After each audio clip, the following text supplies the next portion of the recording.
મિત્રો, તો તમે ધોરણ 11 માં નામાના મૂળ તત્વમાં લગભગ જે કંઈ ટોપિક છે બધા જ ભણી ગયા છો.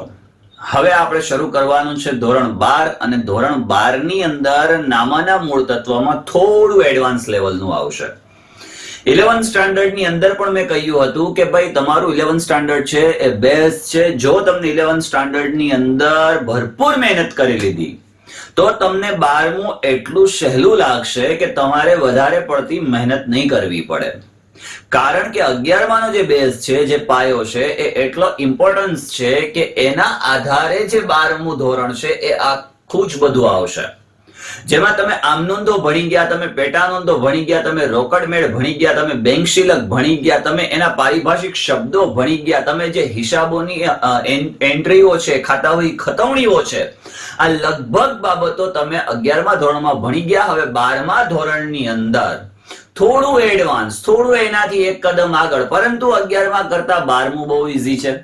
12મા ધોરણની અંદર બોર્ડમાં 100 માંથી 100 માર્ક્સ લેવા માટે કરી અને તમારે ભરપૂર મહેનતની જરૂરિયાત રહેશે. અત્યારે પણ ઘણા બધા વિદ્યાર્થીઓ એવું વિચારતા હશે કે સાહેબ એ તો જોઈ લેશું, લડી લેશું, પરીક્ષા આવશે, બહુ વાર લાગશે. પરંતુ જ્યારે તમે લાસ્ટ મંથની અંદર જો ભેગું કરવા નીકળ્યા છો ને, તો ભેગું થવાનું જ નથી. તમને સચોટતાપૂર્વક કહું છું કે આ દાખલો પૂછાશે એટલે પૂછાશે જ. તમને કહી દીધું કે આ પ્રશ્ન આવશે એટલે આવશે જ. આ 10 થી 12 વર્ષનો ભરપૂર એવા અનુભવની સાથે કહું છું. એટલે ખાસ ધ્યાન આપવાનું છે. આપણે ધોરણ 12 ના નામાના મૂળ તત્વો પહેલા ચેપ્ટર થી શરૂઆત કરીએ, જેના પહેલા ચેપ્ટરનું નામ છે ભાગીદારી વિષય પ્રવેશ. હવે એક પછી એક મુદ્દાઓને આપણે વિસ્તૃત સ્વરૂપે સમજતા જઈએ તો આપણને વધારે પડતો ખ્યાલ આવશે અને આગળ પણ ભવિષ્યમાં જીવનલક્ષી અભ્યાસમાં આપણને કામ લાગશે.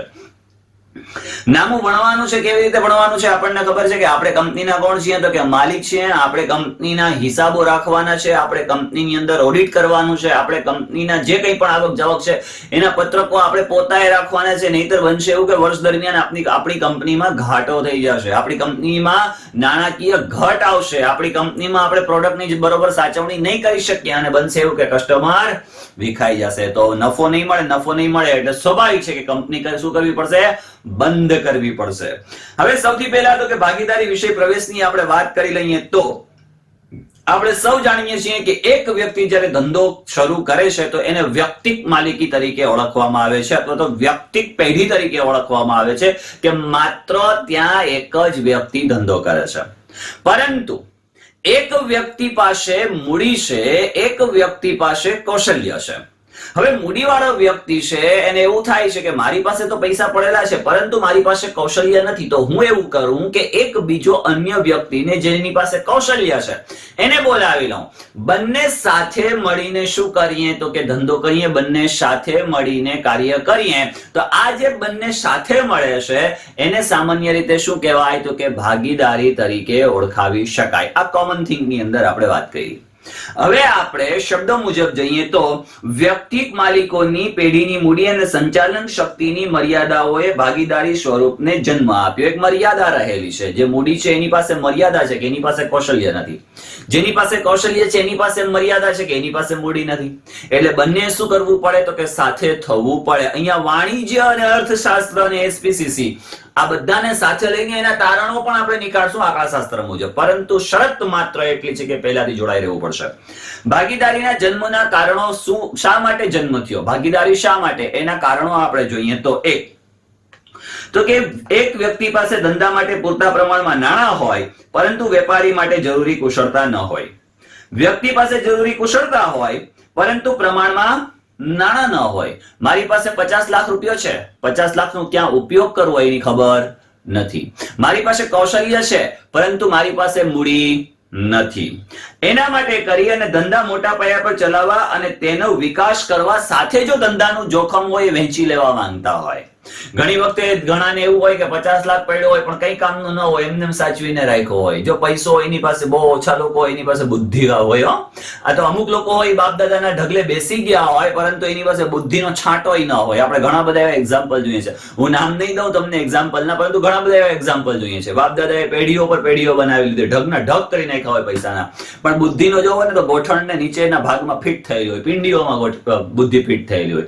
ખબર જ ન પડતી હોય કે કઈ આ પૈસાનો પૈસાનો ક્યાં મારે ઉપયોગ કરવો જોઈએ, કેવી રીતે ઉપયોગ કરવો જોઈએ, લોકો માટે કેવી રીતે ઉપયોગ કરવો જોઈએ, જેથી બને એવું કે તમારા મારા જીવનને શોધે. એટલે જોખમનું જે પ્રમાણ છે, ઘણા તો એવા હોય કે કંજૂસ હોય, નાનું આમતું સાહસ જ ન કરવા માંગતા હોય, પણ આપણે કોમર્સ ફેકલ્ટીની અંદર સૌથી પહેલા મેં તમને કીધું હતું કે આપણે શું છે તો કે રિસ્કને ખાસ ધ્યાનમાં રાખીને ચાલવાનું છે. તમે રિસ્ક લેશો તો પ્રોફિટનો ફાયદો રહેશે અને પ્રોફિટની સાથે લોસ પણ જવાની સંભાવના છે. ચાલો આપણે સાહસિક છે, એમાં કોમર્સના વિદ્યાર્થીઓ એટલે સાહસિક છે, એન્ટરપ્રેન્યોર છે, ઉદ્યોગ સાહસિક છે. હા, આપણે ઉદ્યોગ સાહસિક બનીને કામ કરીશું.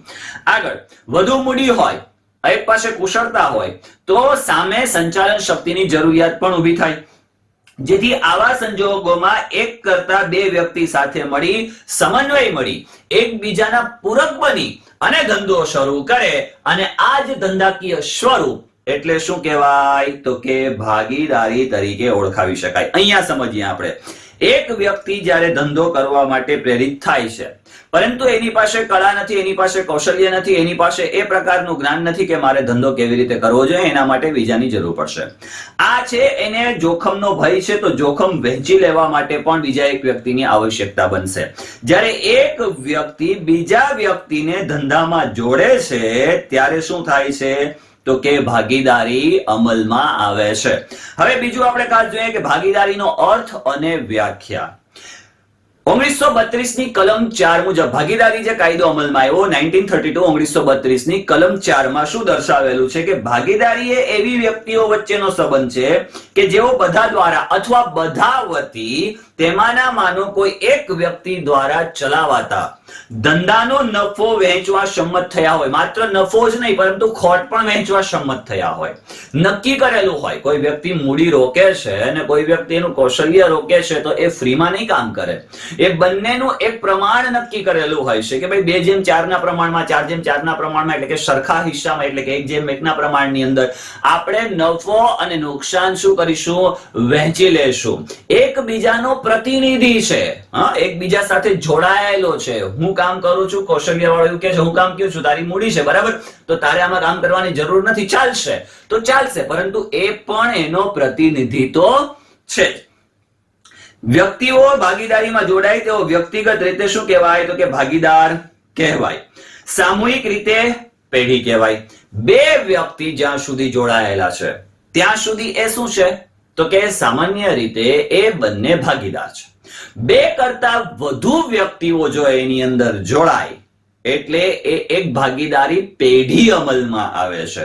હવે અહીંયા ઉપરોક્ત 4 પરથી કહી શકાય કે કરાર કરવાને લાયક હોય તેવી બે કે તેથી વધારે વ્યક્તિઓ નફો કમાવાના હેતુસર ધંધો કરે તેને ભાગીદારી કહેવાય, અને ભાગીદારીમાં જોડાયેલી વ્યક્તિ દ્વારા સંયુક્ત રીતે ચલાવાતા ધંધાને જ્યાં સુધી બંને 3 વ્યક્તિઓ સાથે મળીને કામ કરે છે તો એ ત્રણેય સાથે જોડાય છે તો એને ભાગીદારી કહેવાય. પરંતુ બને એવું કે એનાથી વધુ વિશેષ વ્યક્તિઓ કામ કરવા માટે જોડાય તો એને ભાગીદારી પેઢી તરીકે ઓળખવામાં આવે છે. અહીંયા વ્યક્તિક માલી છે, અહીંયા આ ભાગીદારી છે, અહીંયા તો કે સામાન્ય રીતે પાર્ટનરશિપ છે, એટલે બે કરતા વધુ વ્યક્તિ ધંધો કરવા માટે જોડાય તો એને ભાગીદારી પેઢી તરીકે ઓળખવામાં આવે છે. ચાલો આપણે જોઈ લઈએ હવે ભાગીદારીના લક્ષણો. આવે છે ને મજા, ખૂબ મજા આવશે, હા, સ્ટેપ બાય સ્ટેપ જઈએ. ભાગીદારી, હવે બંને ભાગીદારો તો છે, હવે આ બંને ભાગીદારો છે એ નક્કી કેવી રીતે કરશે? બે રીતે નક્કી કરી શકે. એક, કાં તો એ લોકો મૌખિક કરાર કરશે કે ભાઈ હું એટલો નફો, આપણે નફો થશે તો નફાની અંદર એટલો ભાગ, આપણો ખોટ થશે તો ખોટની અંદર એટલો ભાગ, આપણે જે કાર્ય કરવાનું છે એ આ પ્રમાણે કરવાનું છે. આ તમામ જે બાબતો છે એ કરાર આધારિત કરશે કે ભાઈ એટલા વર્ષની પાર્ટનરશિપ રહેશે, એટલો નફો આવશે એમાંથી એટલો ભાગ તારો, એટલો ખોટ જશે તો એમાંથી એટલો ભાગ તારો. આ તમામ જે કોઈ બાબતો છે એ કરાર આધારિત કરવામાં આવે. કરાર બે રીતે હોય, એક હોય લેખિત અને બીજો હોય મૌખિક. મૌખિકની અંદર બોલાયેલા શબ્દો ફરી પાછા સાંભળવા હોય તો રેકોર્ડિંગ બતાવવું પડે, પરંતુ લેખિતની અંદર કરાર વધુ આવશ્યક છે કારણ કે લખેલું વંચાય. કોઈ ભાગીદાર એવું કહે છે ફરી જાય ને આ મને તો 6% ના નફાની વાત કરી હતી, તમે કેમ અત્યારે મને 3% આપવા માટે તૈયાર છો, એ પછી ચાલે. બાગડે, બાગડે એટલે એવા બાગડે જબરજસ્તની અંદર કે એની અંદર એકની થાય નિવૃત્તિ, એ નિવૃત્તિ થયા પછી એક નવાને કરવો પડે પ્રવેશ.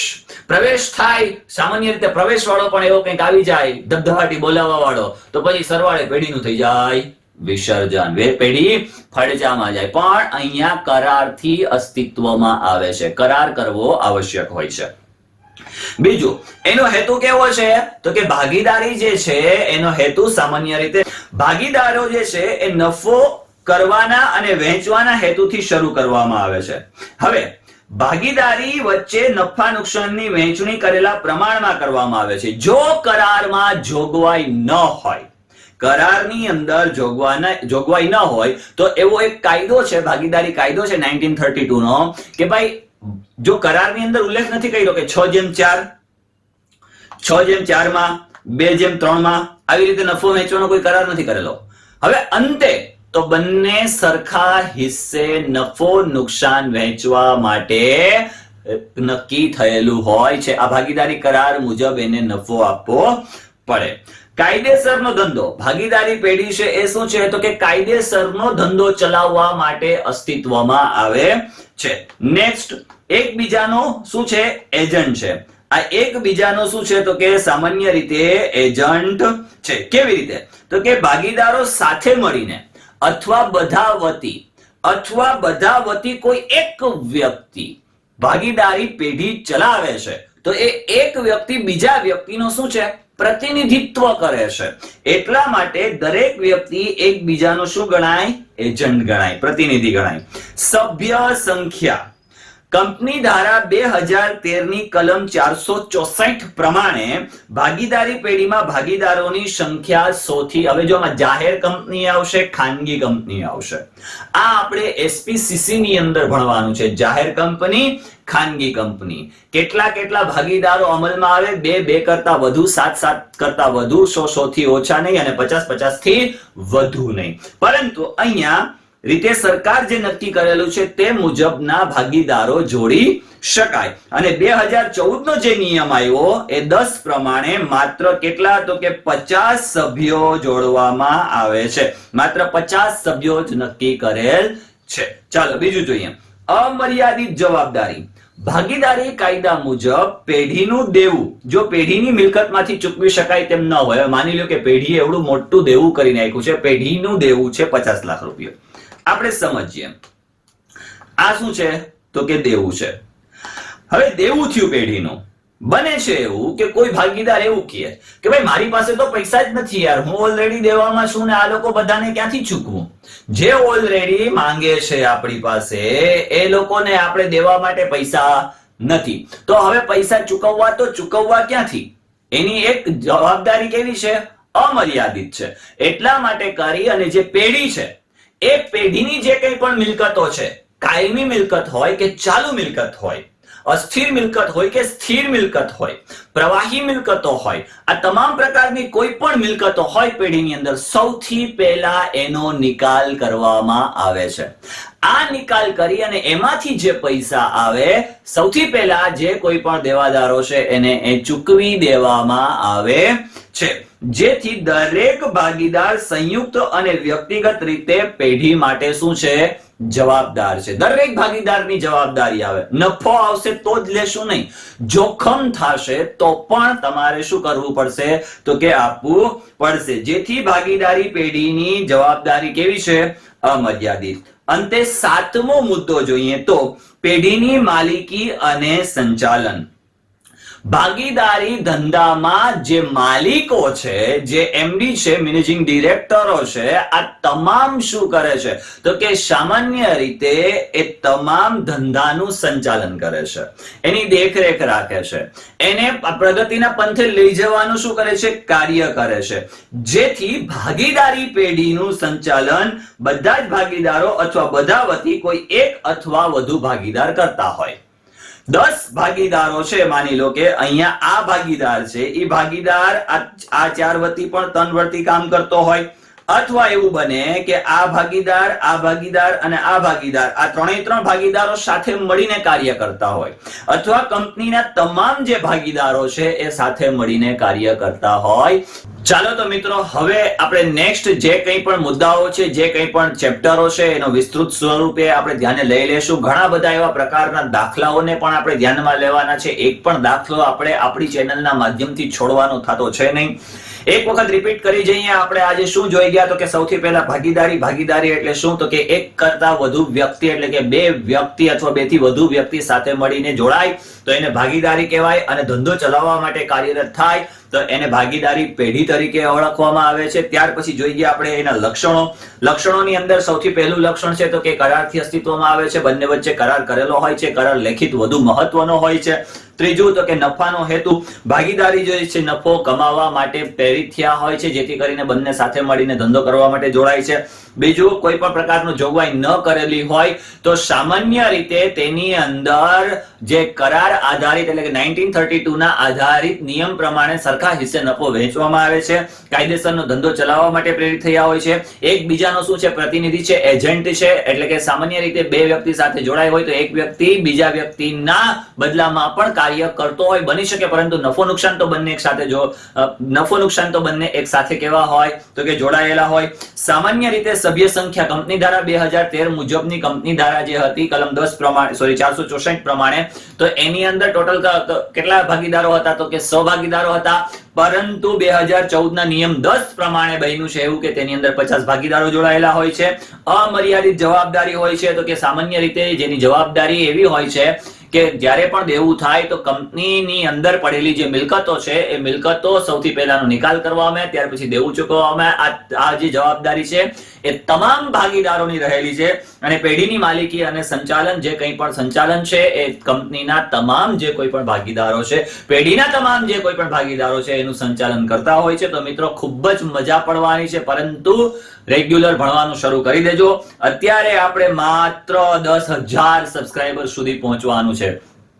જેટલા પણ વિદ્યાર્થીઓ કોમર્સ કરી રહ્યા છે, 12th સ્ટાન્ડર્ડના વિદ્યાર્થીઓ છે, 11th સ્ટાન્ડર્ડના વિદ્યાર્થીઓ છે, even બીકોમ કરે છે, તમારા બીકોમ ની અંદર પણ આ બધી વસ્તુઓ આવશે. એટલે સામાન્ય રીતે 10,000 સુધી સબસ્ક્રાઇબ કરાવી દો. ત્યાર પછી જુઓ મજા, આપણે ગુજરાતમાં કેવો ડંકો વગાડીએ છીએ અને માર્ક્સ કેટલા જબરજસ્તી લઈ આવ્યા છીએ. તો થેન્ક યુ ધ એન્ડ. આવજો અને ભણવામાં ધ્યાન આપો. Bye bye.